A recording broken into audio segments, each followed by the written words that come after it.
All right, biology students, here is our first lecture. This is Chapter 8, Photosynthesis. As we go through the lecture, you can pause the lecture at any time, jot down the notes, and then listen and hear what I'm saying. Follow along in your textbook as we go along with the lectures, and be sure that if I'm emphasizing something in the lecture, that you do jot that down into your notebook. We will go over this material in class and reinforce some of this information with discussions and activities. So, photosynthesis. You've studied this in middle school, not in the detail that you will study here in 10th grade biology, but basically you know it's at this point that it's the process by which plants use the sun's energy to make food. So we know that energy in life, living organisms need energy to survive. Where does that energy they need come from? Well, the energy that organisms need comes from these two processes. Would be photosynthesis or chemosynthesis. And both these processes are driven either by solar energy or chemical energy. And when we talk about solar energy, that's light energy. And when you talk about synthesizing something, you're making it. So photosynthesis is using solar energy or light energy to make something. Chemo is chemical, so chemosynthesis is using chemical energy to make something. From Chapter 1, we learned that organisms that make their own food are called producers, or another name for these would be called autotrophic organisms. So autotrophic organisms, to this point, you know, are green plants, cyanobacteria, blue-green algae, and those organisms, but we'll also learn about chemosynthesis. These are organisms in the ocean deep where solar energy cannot penetrate greater than 30 meters. So organisms that live on the bottom of the ocean floor need to have some type of energy available to them. So it is at these areas where there's hydrothermal vents, or often called black smokers, where these little black smokers on the bottom of the ocean floor emit a gas called hydrogen sulfide, H2S.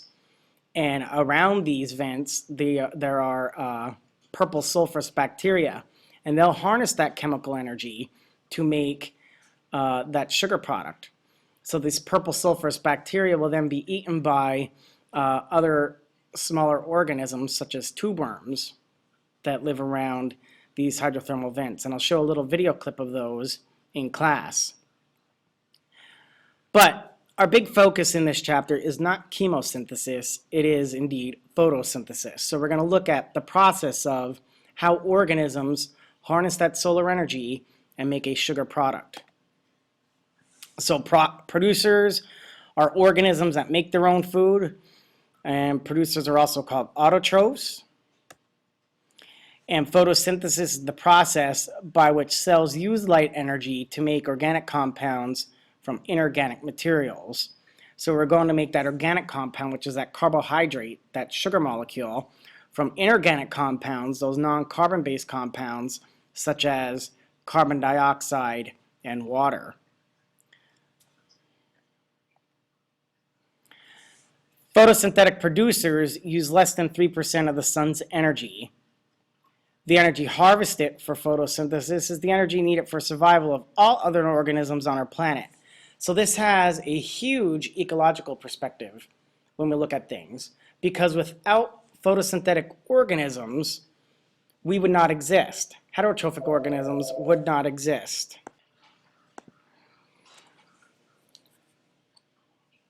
So this whole ecological perspective, we need these organisms in order to survive. One, they provide us with the energy we need, the food that will be broken down to supply us with the energy we need for survival and to carry out chemical reactions within us and other living things.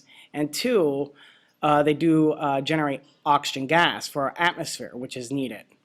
And we'll talk about a process that utilizes both the sugar molecule and that oxygen gas next chapter, in a chapter called cellular respiration. Consumers are organisms that get their food from others consumers, you're also known as heterotrophs, so you could be a herbivore, carnivore, or omnivore. And ultimately, no matter what we eat as humans, somewhere in the food chain, there had to be a producer. So the ultimate source of energy for all living things on planet Earth would be the sun, unless, of course, you are in the ocean deep, which would be then that hydrogen sulfide that is being utilized in chemosynthesis. We already went over the structure of ATP, so just a quick review of ATP. It is adenosine triphosphate. It's the high energy molecule of our cells. We will be discussing how ATP is also made during photosynthesis. It's in that terminal bond. When broken, it releases 7.3 kilocalories per mole of energy. So that energy released will drive some processes within our cell. That's available free energy. And when you lose that third phosphate group, you form the molecule adenosine diphosphate, ADP, and you have a free-floating phosphate group there. So, photosynthesis. It is dealing with light energy. And if we look, here we have the electromagnetic spectrum, and you may have been introduced to the electromagnetic spectrum in physical science. On one end of the spectrum, you have gamma rays, then you have X-rays, ultraviolet radiation, visible light, infrared, microwaves, and radio waves. So gamma rays on the one end of the spectrum have a high energy and their wavelengths are very short. So there you could see the Greek letter lambda, which stands for wavelength in science. So on one end of the spectrum you have these gamma rays with very short wavelengths that are high in energy, and on the other end of the spectrum you have radio waves.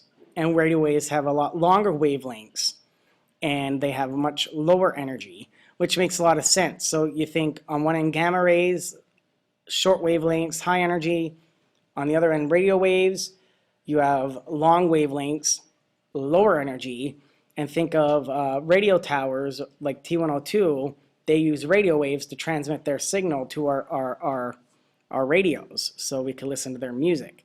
So here in Pottsville, Pennsylvania, they could use those radio waves to transmit their signal over to other counties, even down into Philadelphia before other stations start to take over there. So with photosynthesis, we are looking at light energy. And the part of the electromagnetic spectrum that we are interested in is visible light energy. And we could see the colors of visible light right here. So we have the red, orange, yellow, green, blue, indigo, and violet. So you can remember the colors of the visible light spectrum by Roy G. Biv. R for red, O for orange, Y for yellow, so on and so forth. Green, blue, indigo, and violet. So red light energy is very low in energy and it has longer wavelengths. And over here on the other end of the spectrum, you have the blue violets, which have short wavelengths but are a lot greater in energy.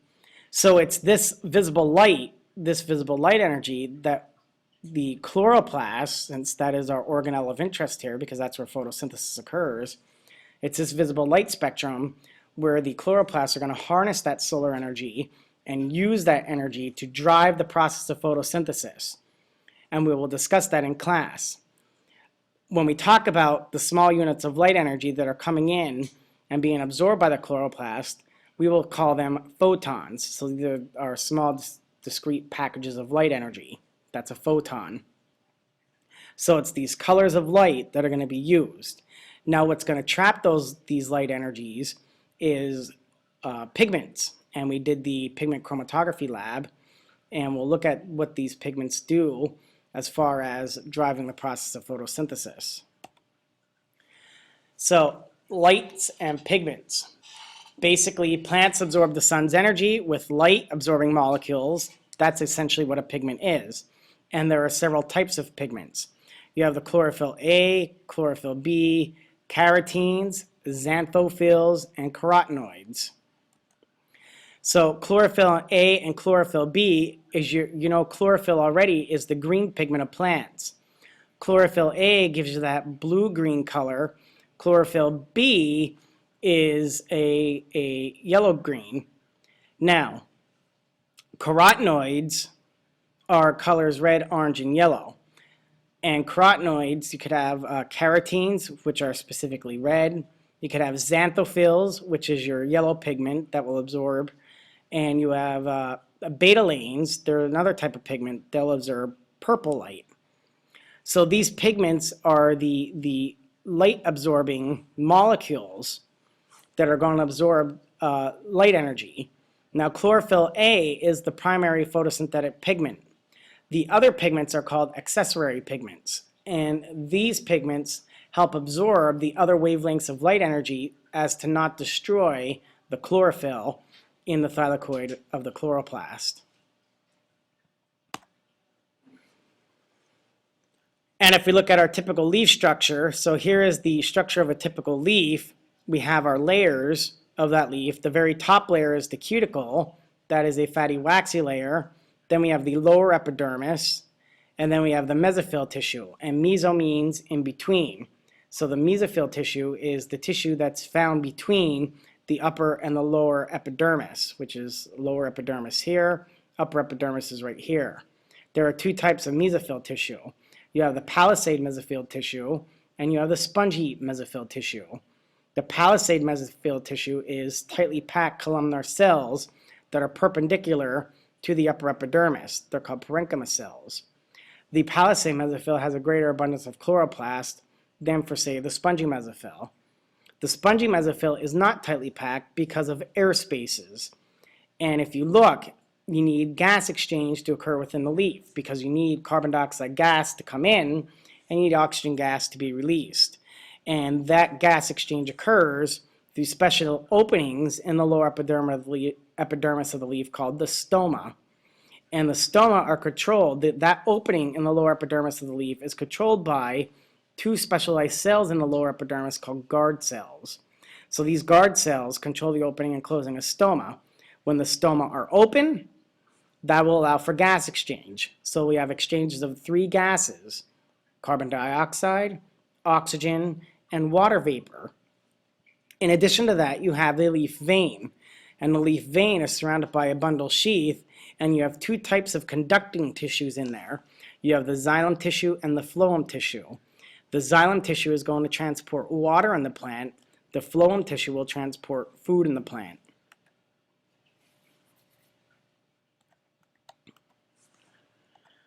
We will go over an activity related to leaf structure. We'll go over a worksheet in class, and we'll touch on all of this a little bit more in discussion and as we do some hands-on activities. This is your first lecture of photosynthesis.